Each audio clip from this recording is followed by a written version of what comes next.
What's up, American Association fans? I'm Carter Woodiel. This is Steve Schuster, the voice of Winnipeg Goldeyes, and it's another edition of Inside the Association. And today we're talking about who the greatest players in the history of the American Association are, and one way of potentially answering that question. Steve, thank you so much for being here again. Thanks so much, Carter. Looking forward to it. And we're going to be looking at this through wins above replacement, or WAR. And if you're not familiar with how that works or what exactly WAR is, we talk about it in depth in a previous video at our last one of these that we did. But essentially, it's a way of putting all the things that a player can do to help his team win and trying to put it on its own scale, basically saying how many more ball games are you going to win with this player as opposed to somebody that you could pick up, in this case in the association, straight out of college or in a big league context out of AAA. And what you've been able to do, Steve, is sort of categorize and catalog all of the contributions through WAR that each of these players have put together.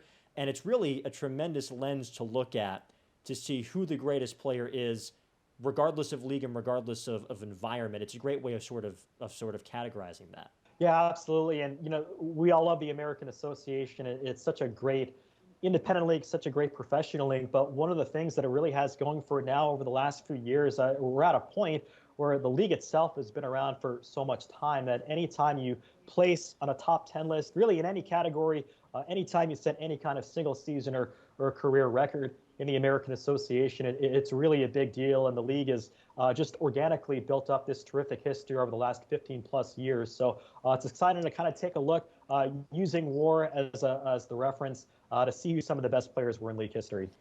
So let's dive into that then, and I want to start by talking about our pitchers here in the best in the history of the league, because you mentioned folks who have made it on an all-time list, folks who have set a record. And for me, when I think back about the 2021 American Association season, when I think of the most memorable moments of the year, Kevin McGovern setting the all-time strikeout mark in the American Association is right up there. I mean, it was a tremendous moment, and that obviously, that record indicates that he's one of the best pitchers to ever toe the rubber in our league.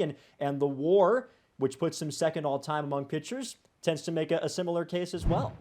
Yeah, it's a sign that he's not only been a really good pitcher, but he's been a really good pitcher in the American Association for a long time. And not only him breaking the strikeout record, but after 10 years grinding it out in independent baseball, to have the opportunity to finally get to a major league organization last year and going to Double-A with the St. Louis Cardinals. It's really one of the great independent baseball success stories to think of all time. But great to see Kevin McGovern there ranking second on that list. And I think it goes to show, and we're going to see this again when we take a look at the top 10 all-time WAR for position players. If you look up and down those lists, you see guys like Mark Hamburger, you see guys like Taylor Stanton, guys that not only were great in the American Association, but they spent a lot of time and had a lot of success in the affiliated ranks, the higher levels in the minor leagues. And in the case of somebody like Mark Hamburger, he got all the way to the major leagues during his professional career. So for someone like Kevin McGovern, that up until last year never pitched in affiliated ball, to rank second all time in wins above replacement in the American Association,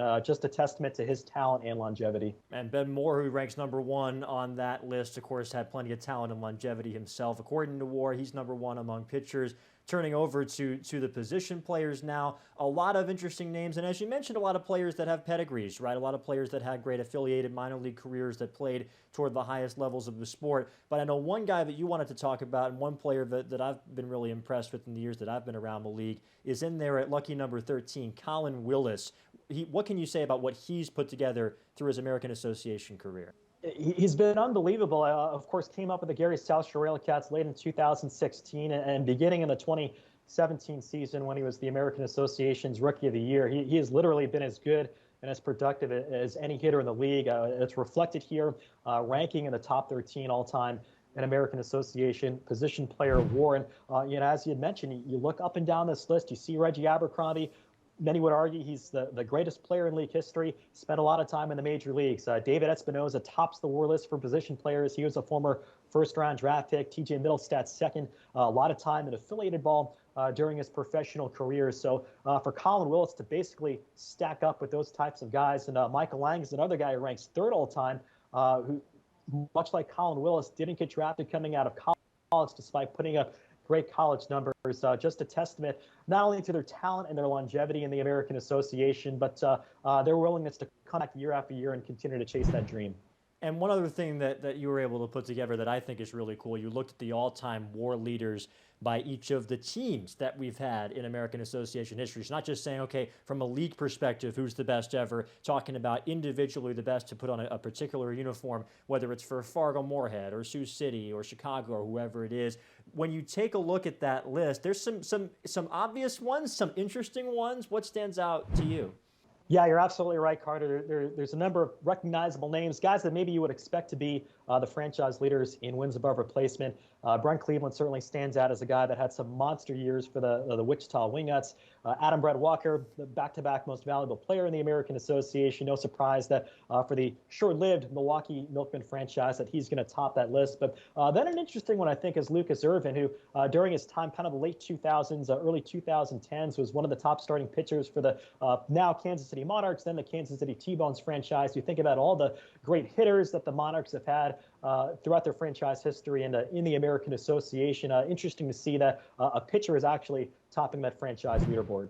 And when you look at all of these, I know we're going to be talking about this in each of the videos that we do, but when you go through this data and you spend a lot of time compiling this, what do you feel like you're learning about the league's history? What do you feel like this particular information tells you that maybe other stuff doesn't? Yeah, so I think the important thing to take away is that there's no one particular type of player, right? It's not necessarily a first baseman or shortstop or a starting pitcher that you can generate value for your team in a lot of different ways. And I think that's reflected. You look at the franchise leaders, you've got pitchers on there and position players who played all different types of positions. So, I think the really fun part you can, I think the fun you can have by taking a look at the all-time American Association war leaders is to, if you're a fan, say, in Cleburne or a fan in Lincoln, you can maybe go up to a fan that's a fan of the Fargo-Moorhead Red Hawks or the Winnipeg Goldeyes and maybe compare the best players in franchise history, maybe the best players that you had in a particular season, and it has some friendly arguments over, who performed the best over the course of the season. I think having the friendly banter like that goes a long way. And, maybe thinking down the road, and I'm not aware of this being something that maybe the American Association has considered, but the Frontier League, which has been around for quite some time, one of the original independent leagues, they've actually done their own Hall of Fame. And I think that if the American Association, maybe in 3 or 4 more years when the league's been around and maybe reaches that 20-year mark, maybe an American Association Hall of Fame could be in the works for the league. And maybe consulting this list, taking a look at who's accumulated the most WAR could be a good place to start in terms of determining who might be in that first class. Well, I feel like if anybody was going to run the American Association Hall of Fame ballot tracker, it would be you, Steve. But we'll see when we get a little bit closer to that, when we get a little bit down the road. Appreciate you joining us and hope you can tune into the remainder of our videos inside the association. For Steve Schuster, I'm Carter Woodiel. Thanks for tuning in.